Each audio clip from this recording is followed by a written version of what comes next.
Self respect यानी स्वयं को महत्व देना ज़रूरी भी है। इसके साथ साथ हमें दूसरों को भी पूरा महत्व देना चाहिए, ताकि जब भी हमें उनकी ज़रूरत पड़े तो वे हमें सहयोग कर सकें। उसके लिए हमारा और आपस का एक शुभ चिंतक का रिश्ता कायम हो जाए, हम उनके बारे में शुभ चिंतन करें और वे हमारे बारे में, और चिंतन करते करते जब भी हमें एक दूसरे की आवश्यकता हो तो एक दूसरे को हम सलाह दे सकें, प्रेरणा दे सकें और जीवन आनंदमय खुशी से बीते। क्योंकि एक दूसरे के साथ ही आप आनंदमय जीवन जी सकते हैं। अकेले में तो हम ना तो मौज मस्ती कर सकते हैं, ना ही किसी प्रकार की खुशी को हम एंजॉय करते हैं। खुशी एंजॉय करने के लिए भी आप जानते हैं कि हमें एक से अधिक लोग चाहिए, और कहते भी हैं कि खुशी बांटने से बढ़ती है। तो हम लोगों का साथ बनाए रखें अपने साथ, और जैसे वो हैं वैसा उनको स्वीकार करें। जो भी प्रेरणा हमें वो दें हम उसका स्वागत करें, उसको प्रयोग में लाने की कोशिश करें, उसका खैर मकदम करें और आगे बढ़ते चलें, और हम इस तरह से उनका सहयोग हमेशा के लिए पाते रहें और ये प्रेम बना रहे।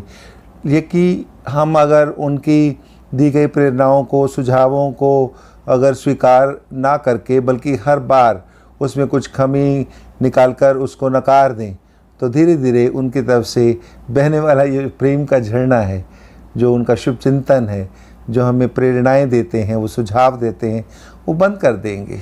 तो इसके लिए जब भी हमें लगे कि हमें ये प्रेरणा उनसे मिली है तो उसका धन्यवाद ज़रूर करें। ये हमारे प्रेम को बनाए रखेगा। तो प्रेम की जो बेल है वो बढ़ती रहेगी आगे, और उस पर फूल खिलते रहेंगे। हम दोनों, जो हमारा शुभ चिंतक है और हम जिनके शुभ चिंतक हैं, दोनों इसका लुत्फ़ उठाते रहेंगे, खुशबू लेते रहेंगे, और सुंदरता हमारे जीवन में भरती चली जाएगी। अब आगे चलें कि जिस तरह से अलग अलग रंगों की अपनी विशेषता और शोभा होती है, उनमें से फिर कुछ रंग हमें ऐसी स्थितियों से भी परिचय कराने के लिए होते हैं जो हम बहुत खुशी से स्वीकार नहीं करते, या जो जिस तरह से हमें रुकावट पैदा करने वाले होते हैं। उदाहरण के लिए हम लें तो जिस तरह से हम ट्रैफिक सिग्नल पर लाल रंग को सिर्फ इसलिए देखते हैं कि हमें रोकेगा, लेकिन यहाँ पर रुकना ही चलना है। आप देखिए, यदि सभी लोग इसका पालन करते हैं तो निश्चित रूप से सुचारू रूप से यातायात चलता है और हम भी अपने सफ़र में आगे बढ़ पाते हैं। और यदि उनका पालन ना करें तो पक्की बात है कि वहाँ पर कुछ इस तरह की स्थिति पैदा हो जाएगी कि कोई भी आगे नहीं बढ़ पाएगा।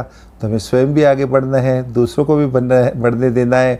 तो रास्ता देना ही रास्ता लेना है। तो हम अगर जीवन में कुछ रुकावटें आती भी हैं या दूसरों से मिली हुई प्रेरणा से हमें कुछ कभी कभार नुकसान भी हो जाता है, तो उसके लिए हमें उनको बता देना चाहिए, ताकि कहीं वो नुकसान उनको भी ना हो जाए।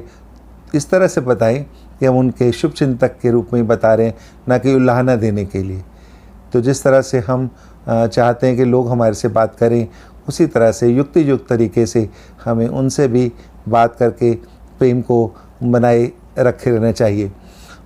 यदि कई बार जो दूसरा व्यक्ति है, जो शुभ चिंतक जिसे हम कह रहे हैं, वो वास्तव में भी हमारे लिए शुभ सोचते हुए हमें कुछ ऐसी चीज़ों से अगर बचाना चाहता है कि वो हमारे लिए बुरी हैं, जैसे कि कोई शराब पीता है, सिगरेट पीता है, बुरे व्यसन हैं, तो उस वक्त भी हमें उसको सकारात्मक रूप से ही स्वीकार करना चाहिए।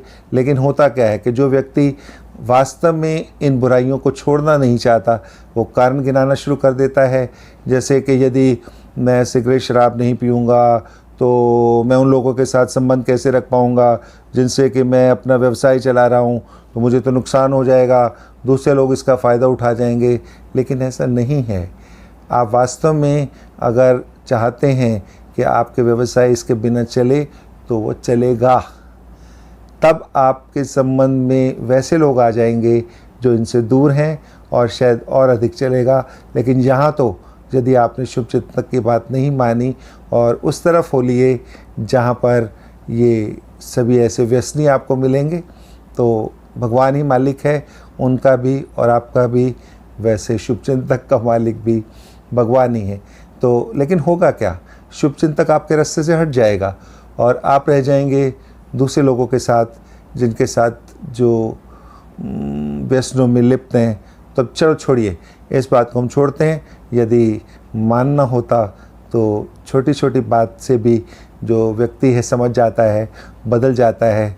लेकिन जिसने नहीं समझना, उसने बहाने देने हैं, तर्क देने हैं जो कि वास्तव में वास्तविक नहीं है, तो उसको तो हादसे होने के बावजूद भी नहीं सुधरना है, उसको तब भी उसी तरफ, उसी रास्ते पर चलना है। तो हम उस रास्ते से अलग हो जाते हैं और अपने अच्छे रास्ते पर चलते रहते हैं। तो इस तरह से जो है हम आगे बढ़ें अगर, तो ये भी देखते हैं कि कई बार हमारा जो शुभचिंतक है वो वास्तव में हमें एक अच्छी सलाह दे रहा है, लेकिन सिर्फ रिश्तेदारी में या और कहीं भी हम ये दिखाना चाहते हैं कि ठीक है, आपकी बात ठीक है, और हम उसको तवज्जो नहीं देते और अपना एक दूसरा तरीका सोच के और कुछ ऐसा कर लेते हैं जो बाद में हमें नुकसानदायक सिद्ध होता है और बाद में पछताते हैं। तो इसलिए इससे हमें बचना है। सिर्फ अपना अभिमान बीच में लाकर अपने को नुकसान नहीं पहुंचाना है, बल्कि उसी वक्त उसकी दी गई सलाह को तर्कपूर्वक ध्यान से समझना है और उसको उपयोग में लाकर फ़ायदा उठाना है, ना कि घमंड और दिखावे में पड़कर और हम बाद में उस नुकसान को सहें जिससे हम बच सकते थे। और अपने शुभ चिंतक का सदा धन्यवादी रहना चाहिए।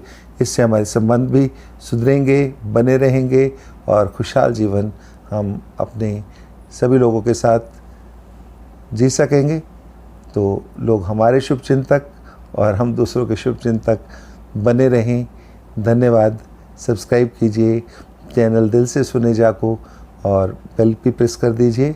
फिर मिलेंगे हंसते खिलखिलाते